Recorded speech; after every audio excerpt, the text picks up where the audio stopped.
Hey everybody, good morning. Look on the screen. We've got Dave Chappelle, the comedian. Yeah, he's hella funny. Um, I'm gonna just, if you will, listen to this clip. I didn't think it was victorious. I'm out on that's what he get. I think it's an embarrassment. And I know black men and black women, we have our differences. Hell yeah. And you can see the disparities in how a lot of black men treat black women and vice versa, and how they also treat their preferences. We get it, okay? It's not a problem for me. I hate that black women's I hate some are still wearing a little mammy cake, but that's you. But I want you to listen to this, and when you listen to it, let's go ahead and rewind. Remember a while ago when it was discovered or it was discussed on YouTube how that V-Lad, he was having all the rappers and these black male entertainers to come on his show and on his YouTube channel, making a lot of money, not hating. Hey, we can switch pocketbooks anytime, son. No, but seriously, remember when it was discovered that they were going on his show, VLAD, and the black men were not getting paid? And then Monique, when he wanted her to be a guest, she demanded payment as any business person would.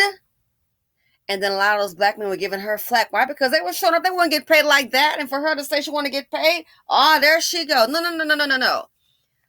Game recognized game. And I'm just going to say this. Maybe they just happen to like VLAD. Okay? But they know who they can pull that on. So, as you know, I did some videos on Kanye. And I talked about the hashtag is in. How they are hashtag power checking black men. They've been doing it, in my opinion. So this is your boy, Dave Chappelle. Just listen to this clip here, and we're going to have a conversation. Check it out. Dave Chappelle. Did you know, before Chappelle's show was at Comedy Central, I pitched that show to HBO. I told them what I wanted to do. Now, these are executives. All they have to do is say, yeah, we'll take it, or no, thank you, we won't. But they didn't say either of those things. They went too far. They said, literally, what do we need you for? That's what they told me. Because they kicked me out of the office. What do we need you for? And here we are, all these years later, and they're streaming the very show that I was pitching to them. So I'm asking them, what do you need me for?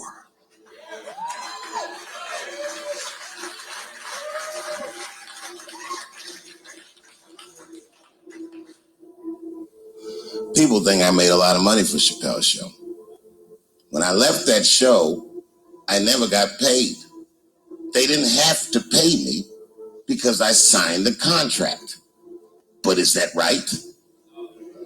I found out that these people were streaming my work and they never had to ask me or they never had to tell me. Perfectly legal because I signed the contract. But is that right? I didn't think so either. That's why I like working for Netflix. I like working for Netflix because when all those bad things happened to me, that company didn't even exist.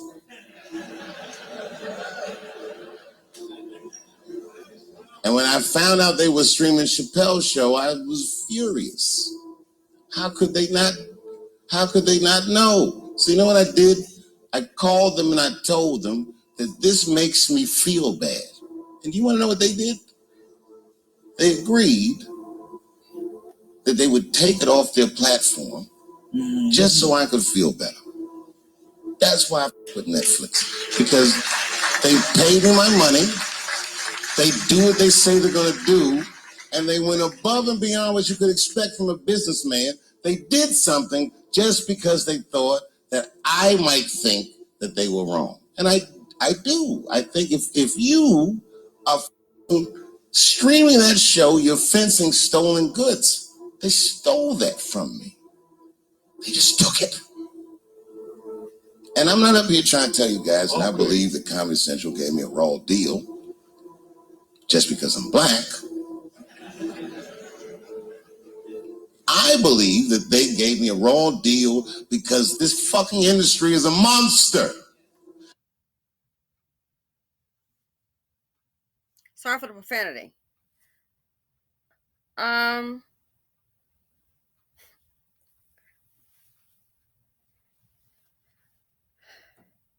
I love Netflix. I'm a shareholder.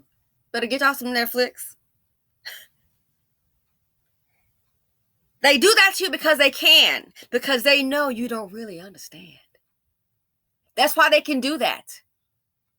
Because they can. And he's like, oh, and yeah, keep with Netflix. Again, as a shareholder, keep with Netflix. Make us some money. Here's a part, and he's like, and they took it down. Of course, it's good PR. It's good PR. And don't forget, they own it. He said they're fencing stolen goods. Boo, they own it. How much money did Netflix make when you realized it? And then they, you able to work a deal with them. You got paid. Awesome.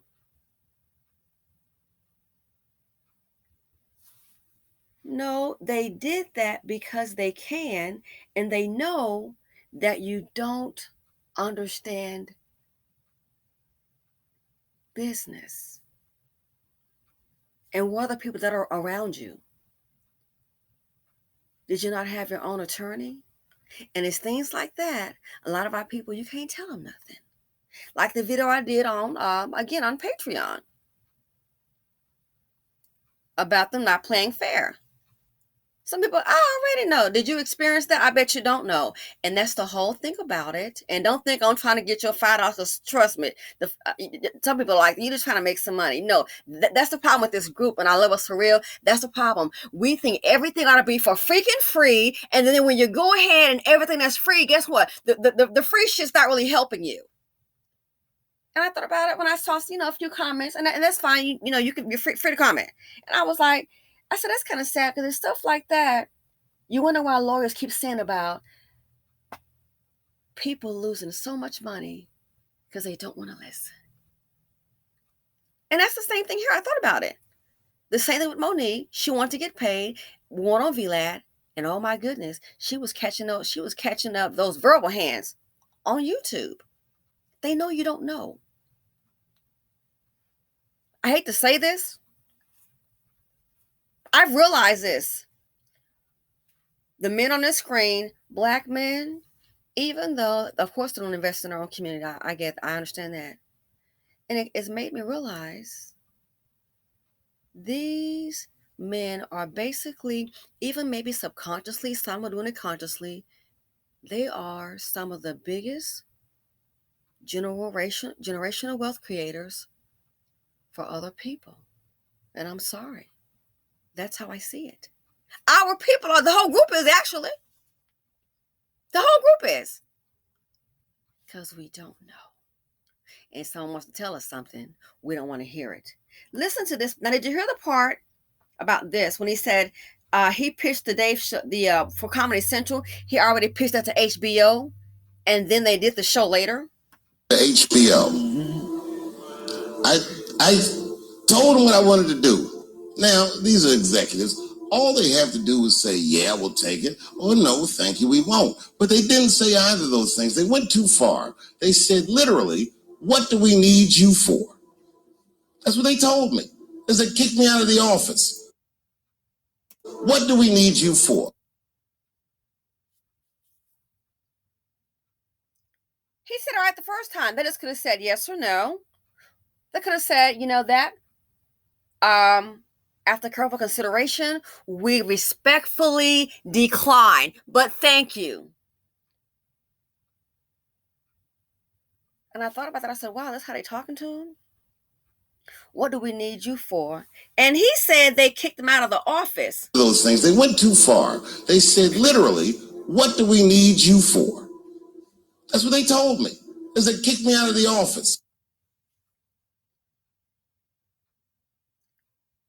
And I thought about that. I said, this is really Sad because a lot of black men with money try to align themselves with that particular community.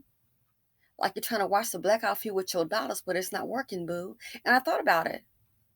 I said maybe last week or the past 2 weeks, the hashtag is in. No, the hashtag been in. I just didn't know it. This lets me know the hashtag been in behind closed doors. They've been checking the so-called rich, powerful, talented black men. They've been checking them. We just didn't know it. Well, I can just speak for me. I just didn't know it. What do we need you for? Wow. Who are you talking to? Like you got somebody, like a pimp on the street. Like, we at maximum, we got this block filled up.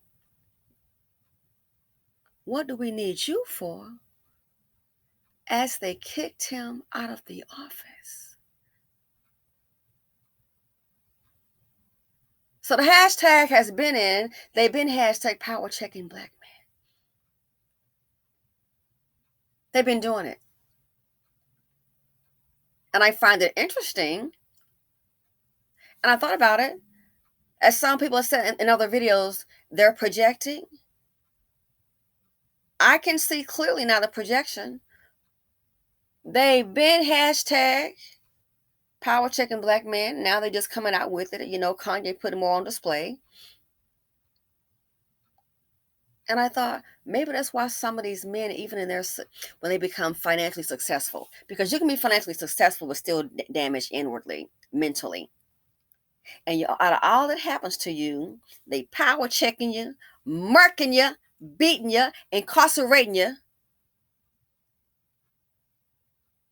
They got heat for the black woman. Huh. From what I see, they have more heat.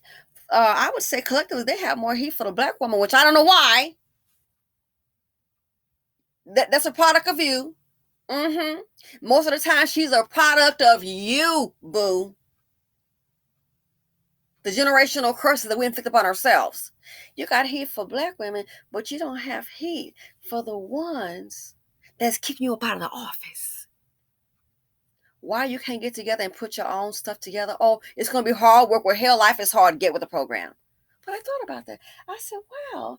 And you look at things like this here. Anything happen to black women, they say the spiritual remarks, oh, you can always get a laugh at our expense. He, he, he, he. But the one that's really kicking your butt down the street, and sometimes you can still hold $1 million, billion-dollar bank balance, still kicking your butt down the street, still power checking you. And if it doesn't apply, let it fly. And then some of these men, you have the audacity to want to project on us. I heard a black man say literally that the real enemy to the black man is a black woman. No. And I looked at him. I said, this man is crazy. Young, maybe like late 20s. Really? Wow. You're deflecting.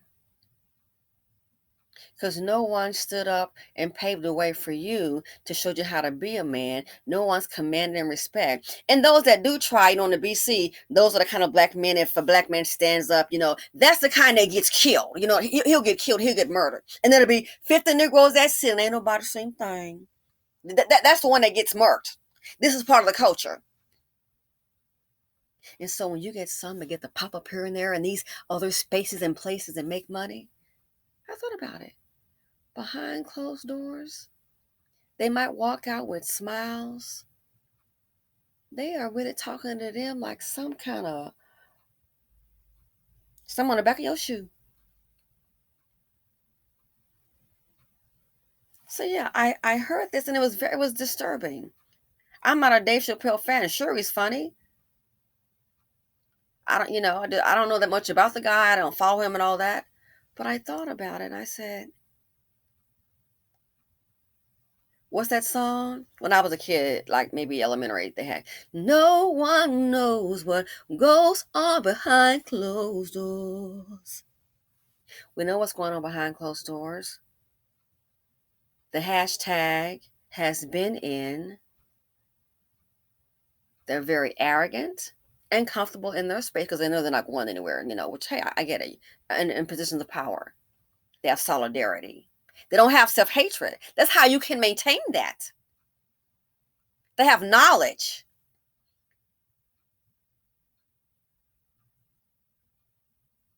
Our people, we do the exact opposite. And when someone tries to tell us something, we get all up in our feelings. They didn't have to pay him. You signed the contract. No guidance. And a person may try to tell something. Oh, I don't want to hear about that. That's how a lot of our people are speaking in general. He or she always reading, got those glasses on. I ain't want to hear about that. Not that old nerdy thing. Nerdy thing Papa could have told you, yeah, let's just go ahead and just have an attorney to look at it. It ain't gonna cost you thousands of dollars to at least get that done, to have them to look at the contract. Some of them are free consultation, but you can't tell us nothing. And men like this here, a lot of them today, I'm sorry to say, a black woman can't tell them jack. Can't tell them jack. Leaving millions of dollars potentially on the table. The biggest generational creators for everybody but yourself. For everybody but yourself. What do we need you for? That's what they told me. Because they kicked me out of the office. What do we need you for? And I'm going to say this to black women. If you got a good man, if it's a black man, whatever, good for you. Good people in your life. When it comes to these dusties, that might be the role you need to play. They went too far. They said literally, what do we need you for? What do you need a dust bucket for? What? The hashtag. It's been in. I was late to the party. It's sad. I don't gloat on it. It's really sad. It's like, wow. And then we internalize that and project it on each other. I got it. I get it. The hashtag been in. It seems these folks, they've been hashtag ruthlessly checking black men.